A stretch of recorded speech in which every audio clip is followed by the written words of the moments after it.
Well, good morning again, and thank you so much for coming this morning to talk about some important issues. This past legislative session was a great success, and I'd like to once again thank the House and Senate leadership and the entire 103rd General Assembly for their work to secure wins for Missourians.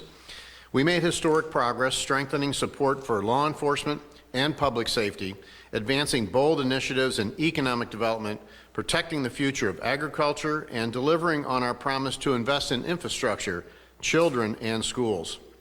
Our team is reviewing the bills that the General Assembly has sent to our desk, and as we speak, we look forward to signing some of this legislation in the coming weeks. But I've said before, there's still work to be done. So that's why today I'm calling for the General Assembly to come back to Jefferson City on Monday, June 2nd, 2025 at 12 p.m. for a special session.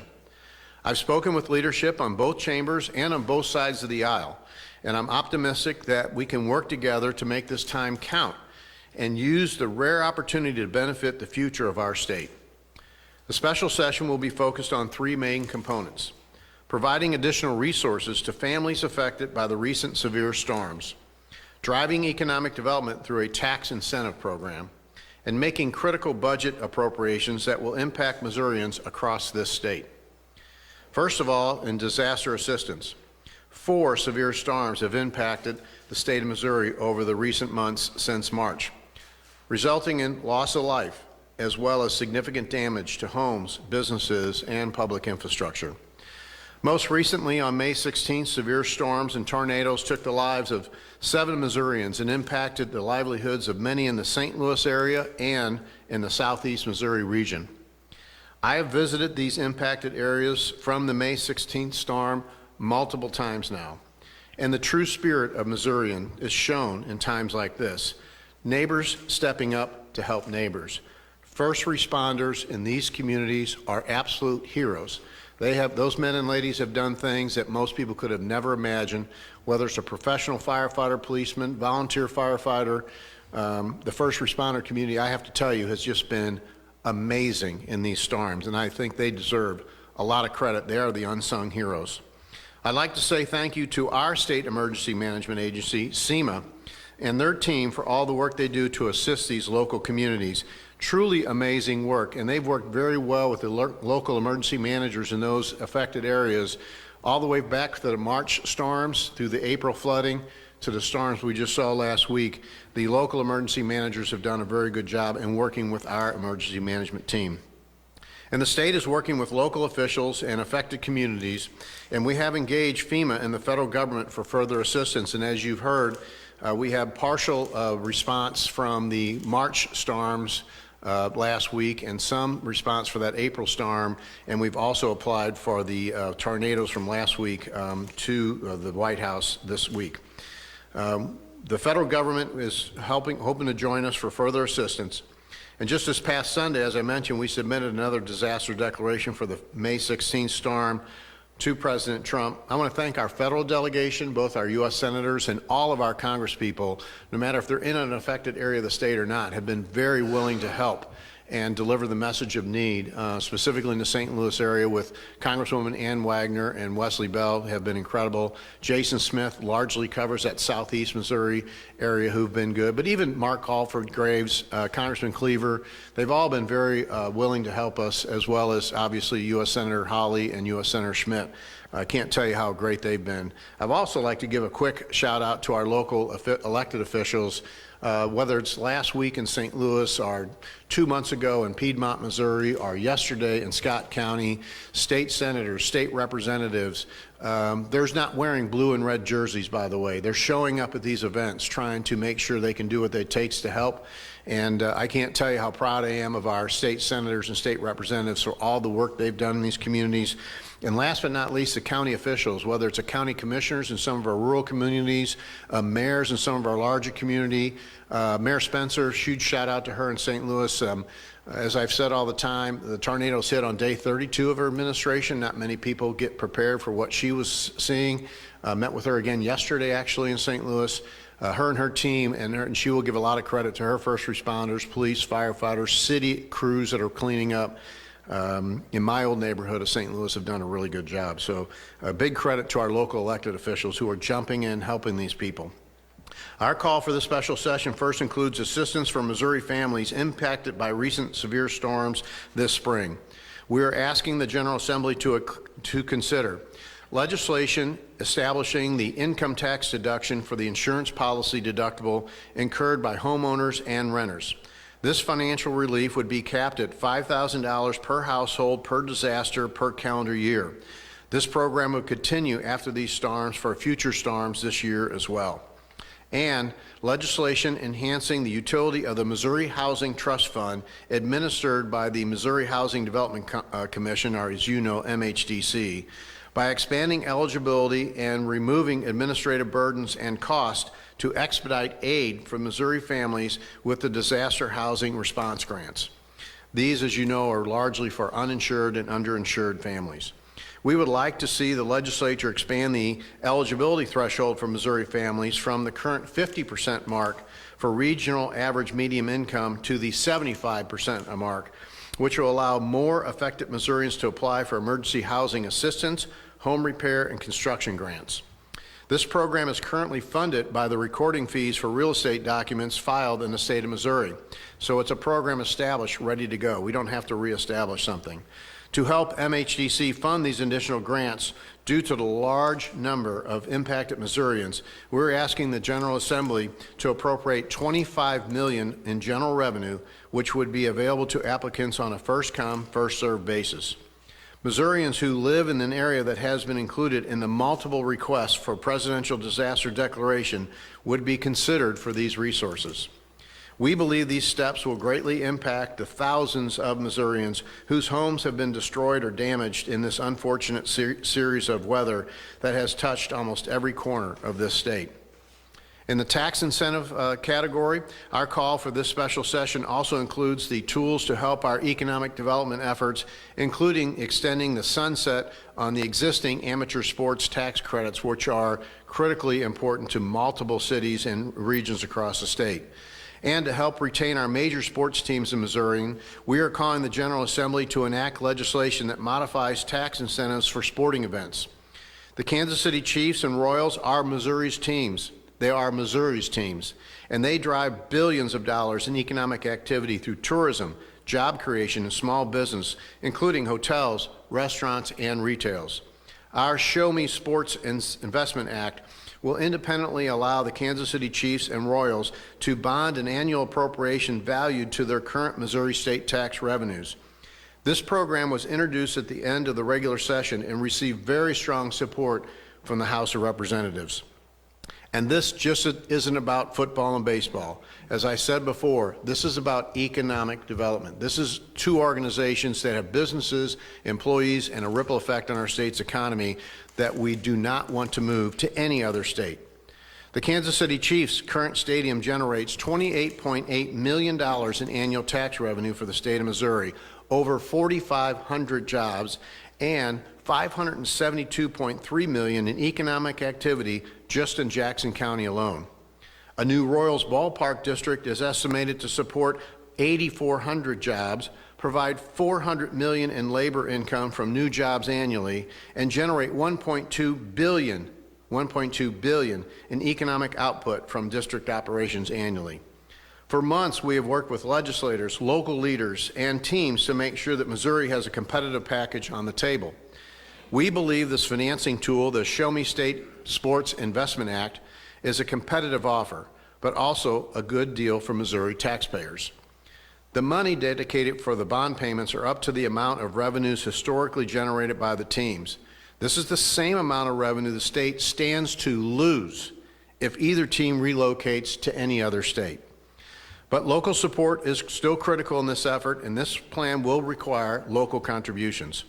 So I'm asking legislators to work with us to keep these businesses in the state where they belong, the state of Missouri. On the appropriations front, our call includes some critical appropriations that didn't make it across the finish line this past session, including $25 million in general revenue for the Radioscope Science Center, or the University of Missouri Research Reactor, or MUR as most people call it, MUR has developed life-saving medicines for patients around the world, and Missouri is proud to be home to this incredible nuclear resource. When you go into the lobby of MUR, there's a digital clock that shows how many lives they save a day by the radioisotopes they develop in that facility, and it's an amazing impression when you walk in there. We are also calling for the legislature to consider non-general revenue appropriations. These projects would include funding for the new 200-bed mental health hospital in Kansas City, a new crime lab for Highway Patrol Troop E, new livestock and stalling barns at the Missouri State Fairgrounds, and various projects at state parks and Missouri National Guard facilities across the state. So as legislators return to Jefferson City next week, I hope they will find common ground on these priorities for our state. So I want to say to them, as a former legislator, I know it can be tough to move on from disagreements and failed negotiations, but we must. As I said in our State of the State address, Missourians didn't send us here to work for ourselves. We are here to serve them. The relationship we build here and the way we treat each other is far more important than any praise, headline, or social media viral moment. I look forward to the General Assembly's consideration of these proposals, and I'm happy to take a few questions. On its face, do any of these by themselves warrant a special session if it was just one issue? Yeah, I mean, as you know from other special sessions, and we've said this multiple times, maybe with the same group of folks, governors from both parties, by the way, over the last several years have called special sessions when it has been very large economic development packages. So there's obviously some time sensitivity to our economic development package, and the unfortunate incident we've had with the storms, I think, is a very time-sensitive issue as well. So we believe that those are indeed grounds for being special and unique to bring folks back to consider. And they definitely have a time back to them. And as bad as the storm damage has been, is it more critical to get the Chiefs Royals Park done by June 30th? Well, I don't know that I would weigh just that. Unfortunately, the Storms didn't know about that that deadline with the Chiefs and Royals. The Storms came as they came. Just coincidentally happened to where we felt the damage was significant enough to ask the General Assembly for more relief for those families. And so I believe that's an appropriate thing to do. Just looking back a bit on the stadiums plan, why did you decide to push for that plan so late in the legislative session in the final week? Yeah, all along, to be honest with you, I thought the package was significant enough that it may ultimately require a special session as we were developing it. But we really didn't have kind of the cake baked until the last couple of weeks of session with agreement from the teams and stakeholders and different people. And I don't want to represent that there's an agreement from the team. Maybe I shouldn't use that word. Just an understanding of what a competitive offer should look like. They'll still have to make a decision. But we wanted to get our ducks in a row, and as I've said from the very beginning, the offer that we put forward has to be a good deal for Missourians. I said that in here. It has to be a good return on investment for Missourians as well. And so making sure we had that right balance didn't kind of get all worked out until very late in April and the beginning of May.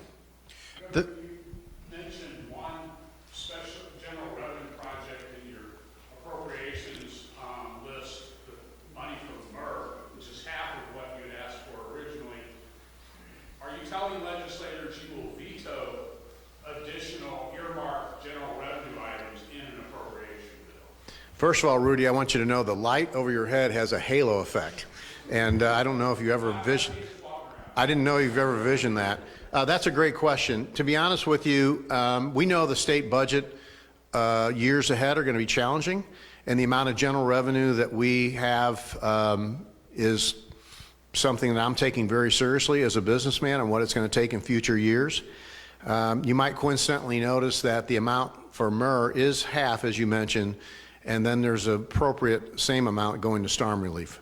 Is the entirety of the projects that were within House Bill 19, are they going to all be a part of this new package, or is it just going to be some? As I mentioned, in what we're going to be calling, I think it's going to be Senate Bill number 1. These all three bills, in case you want to know, the leaders agreed that would start in the Senate.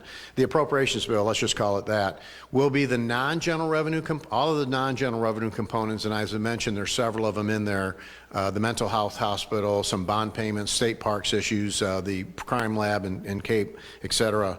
as well as 2 GR proposals. One would be 25 for MER, and one would be 25 million for MHDC. And What is the total dollar amount that what used to be House Bill 19 was about 500 million? What's the dollar amount? Yeah, I think the bill, Dave, I'm going a little bit from, this will make my staff very nervous, I'm going from memory. I believe the bill the Senate sent to the House that didn't get taken up, the old, what we call the old HB 19, was around 520, if I recall. I'm almost sure 320 million of that was general revenue projects, so I'm just doing the math in my head. Non-GR projects were around 200 million, I think. We can get you those numbers specifically, but that's pretty close, I think. Governor, I'd like to ask you, how confident are you that the Royals and the Chiefs will remain in the state of Missouri? Well, I've talked to not only the owners of both the teams multiple times, but their management, and they have some significant options on the table. And I believe if Missouri does not put some sort of offer forward, I'm not speaking for either of those teams, I think the risk is real that they don't stay here. I believe that the package that we can present to them, again, with the help of the local communities, will be serious enough for them to give it great consideration. is there a As far as sense, assistance for the tornado victims, is that going to be enough funding? We'll have to see how that goes. You know, the disaster area, I think you all saw in the news release, it was either FEMA or SEMA, I'm sorry, I forget which alphabet soup, and I don't say that despairingly, mentioned that the structural damage in North St. Louis is worse than the Joplin tornado. And unfortunately, a lot of uninsured and underinsured homes. And as I mentioned, those areas, Fountain Park, the Ville, et cetera, are just within blocks of where I grew up. So I'm really familiar with those areas. And we're going to need a huge effort. But I want to say this. Government can't solve everybody's problems on these disasters. We have seen incredible help from what we call NGO, non-government organizations, churches, charities, nonprofit organizations. We just had a call earlier with the SAVE Coalition, which is a group of engineers and architects who, as volunteers, put over 2,000 hours and inspected over 3,000 structures in St. Louis to come up with the structural integrity of the homes up there. It's going to take a lot of coalitions like that, Mark, and others, so you know, to help solve some of these communities, whether that's in Scott County, St. Louis, Piedmont, any of the affected areas, Poplar Bluff. It's going to be a combination of resources, local communities, volunteers, nonprofits. A lot of religious organizations have done amazing jobs to help these people. It's not going to be just one thing that fixes the problems. It's massive. Among the lawmakers who may be Chiefs and Royals fans but are very fiscally conservative, are you getting any pushback at all? Saying, I love the Chiefs, I love the Royals, but let's don't give them any tax. Well, that's what the sessions is for. The legislature will have to determine that, and certainly it doesn't matter what part of the state you represent or live in, the economic impact from those businesses. I would again ask those legislators to consider these businesses like a manufacturing operation. If they move out of our state, the significant effect it's going to have on our state's economy is massive. And so I just would ask them to consider that, just like any other bill we have, whether it was the GM bill, the Boeing bill, the Google, Ford, the different special sessions we've had for economic development the last several years, I'd ask them to consider that. We had over here, I'm sorry. yeah, so the Senate seemed to be caught off guard a little bit by the introduction of that legislation. We're still unhappy about House Bill 19 being banged. Have you guys had conversations the last couple of weeks with some of the Senate leadership about what it would take to get that tax incentive program passed? And were these programs specifically selected because you think that'll help nudge the tax incentive program over the finish line? Well, I've definitely talked to leadership in both chambers on both sides of the aisles, as I mentioned in my comments. This building is interesting that there are some raw nerves out there and some wounded feelings. And I'm asking them to consider that these initiatives that we will put before them are very time sensitive and very needy, especially when it comes to the disaster relief. So I think it's appropriate to put these forward and let the legislature try to do what it does and rebuild those relationships to the extent possible, but understand that the need, whether it's in a disaster community or on the economic development end, is very real and very time sensitive. And where's your confidence that the Senate will move forward with these? Do you feel like this is an early test of your administration? You know, I talked to Senate leadership, specifically Doug Beck and some other senators. Let me tell you, Carla May and Steve Roberts, senators, I should say, up in St. Louis, have been incredible in their efforts in the St. Louis area. You know, I'm not asking them to forget. That's not what this is about. The Senate is the Senate. It's a very deliberative body that has a lot of great people in it, but it has very strong personalities. And I certainly understand that there, like I said, there's a few open wounds, but I'm also asking them to consider the tragedy that some of these families have faced in these disasters. Governor, in the major disaster declaration, when the president agrees to that, you don't always get individual assistance for people, but you always get help for rebuilding infrastructure so that government costs are shared. Can the state absorb the kind of costs that it's facing and help local governments if FEMA doesn't come through? Yeah, and to your point, Rudy, every storm we ask for both PA public assistance and IA individual assistance. Specifically, the response on the White House last week on the March storms, which was 14, 15, both of those categories were approved. And then on the early April storms, Rudy, I'll call those mainly the flooding events, which was specific to that. The public assistance has been approved and the individual assistance is still pending. We've requested it. We will request both of those again for the tornado storms and tornado events that we had last week. And our federal delegation is going to work really hard with the White House. And I will tell you that me personally, I've been on the phone, and Adam Gresham in our office and others have been on the phone with the White House constantly on these events. The day of the tornadoes, a week ago last Saturday at 8 a.m., Kristi Noem called me to ask me what they could do to help. Secretary Noem has been really good to work with as a former governor. I'm very familiar with her and appreciate her weighing in. And then that afternoon, the president called me and asked me what was going on. So being able to it's not a guarantee any of those things happen, but because of our federal delegation and their relationships they have with this administration, we're going to work as hard as we can to get those categories approved on those storms. What, Will Missouri, as a state, be able to provide to local governments the assistance if FEMA does not? Yeah, well, as I mentioned earlier, I'm not sure that the county government, the city government, or the state government is always going to be all the answers. There'll be multiple resources we'll try to make with nonprofits available to those, and it's really too early to say until we know what those positions are going to be, what we'll be able to do or not able to do. what do you make of the fact that there hasn't been an okay yet on the funding for federal aid regarding the tornadoes? Well, I'm very happy that we got what we got because you saw some other states not get approved. So it unfortunately takes a little longer than as a small business guy I like sometimes, but we're grateful the response we've gotten so far, and we'll keep pushing. As you know, we've also, for this St. Louis and Southeast Missouri tornado event, have asked for upfront assistance. We haven't gotten an answer on that yet, but it's certainly something I've talked to the Secretary and the President personally about. Do you have a deadline in mind, for this special session, when you'd like to? No, I am, as a former member of the legislature, I would not want to put a deadline on those men and ladies. It's not what I think this position should do. I respect their process and their relationship building, and I'm optimistic they'll try to work together. The U.S. House passed a bill that would reduce some SNAP and Medicaid benefits. If this passes all the way, do you anticipate raising state funding for those? Yeah, you've seen Senator Holly be very open on what that bill looks like as it comes to the Senate. I know that the intent of the bill as it came through the House was to make sure the people who actually need those benefits are getting it, and anybody who's getting it that don't deserve it in whatever manner, it helps clean up those rolls.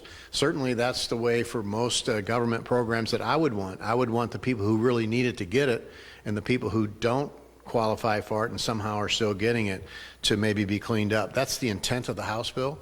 I know Senator Holly, I've talked to him multiple times, and other senators have said the same thing. They'll very much be keeping an eye on how that affects, in our case, Missourians, and make sure that we have guards in place. On the stadiums, what is the dollar value you put on the state's potential outlet? Well, let's first talk about what we believe the investment will be. Both the Royals have said this publicly, and the Chiefs have said publicly what remodeling Arrowhead to, we think, an iconic stadium similar to what Lambeau Field would be, just an iconic place to go watch football. But both of those two projects combined, a new baseball stadium and a new football stadium, and this has been very public, is somewhere in $2.5 billion with a B range up to $3 billion. So we believe that impact just from the construction of those stadiums alone will be massive in the amount of impact from the construction of those jobs. As you heard me say that the bonding payments, and Dave, I'll get you the specific numbers, what our goal would be is to allow them to keep a portion of the current tax that they send us over a 30-year period, and I think that's important. We want to make sure we don't get in a situation like we had in St. Louis where we're committed to something and all of a sudden the team moves, so a 30-year period is significant. We would have the 30-year deal on there, and any of the net new that they collect would still be part of the state. And as you know, player salaries and revenues have not gone down in the last 10 or 15 years. So we think there again, the investment for Missourians is good because we'll keep the net new. If we let them keep a portion of the proceeds they're sending in now, and I'll get you the exact numbers, it's roughly in the high 20 millions for the Chiefs and in the 15-ish million, I shouldn't even say these numbers for the Royals. Anything above that we'll still get to keep. And as we see player salaries, the cost of the beer, parking, anything you mentioned that goes up above that, it would be for the state. And I would say over the next 30 years, most of those salaries and cost items will go up. And so the state would receive that sales tax. And if they're not here, we won't receive anything.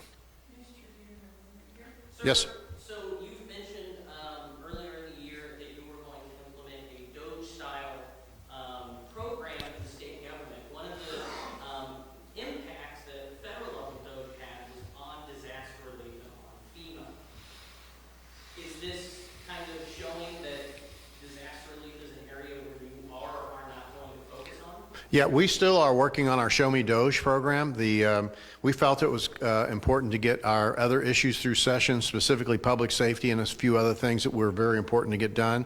The business leaders, as I mentioned in my State of the State speech, have now come forward and they're starting to offer some of their C-suite executives, I'll call it, as volunteers to come help us in their expertise in areas that we identify in state government. So we fully anticipate having more details on that in the coming months on what that's going to look like after we get through bill review and some of the other things. So we think that's very important. But I've said all along, whenever the federal government starts saying they're going to look at ways they're spending money, as a small business person and as a taxpayer, I very much believe that we need to right-size government and make sure those critical pieces of expenditures that the Trump administration specifically is looking at are the best value for the citizens paying those taxes. So sometimes it comes with a little bit of pain, but we need to work through that and be partners in that and make sure that Missourians in this case and folks across the country, their taxpayer dollars aren't being wasted. One last question on the stadium.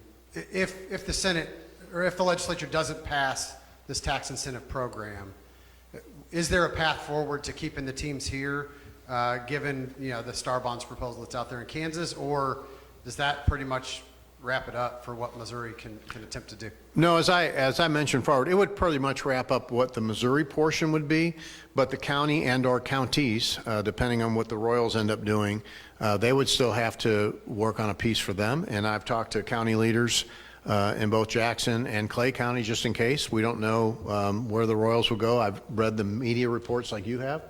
But certainly leaders in Jackson County as well as Clay County are aware that they will still have to participate in this. And I think that's appropriate, by the way. I think there has to be a partnership with the teams and with the counties that they locate in as well as the state. Governor, just want to be clear, in the call on the appropriations, can you limit the amount of general revenue that is available for legislators? Can you limit the types of projects that they can consider? Because you've got folks like the Shelter Workshop in Salem that's looking for money to rebuild and all the other things that the legislature added. Well, first of all, let me tell you, I'm the world's biggest fan of our sheltered workshops. I think you guys know I've been to almost every one of the 75 workshops, and I love what they do in our communities. To answer your question more specifically, Rudy, we believe that we can limit the amount of GR, and so we will be working on what that looks like from a legal perspective in our call. Appreciate you guys coming. Thank you.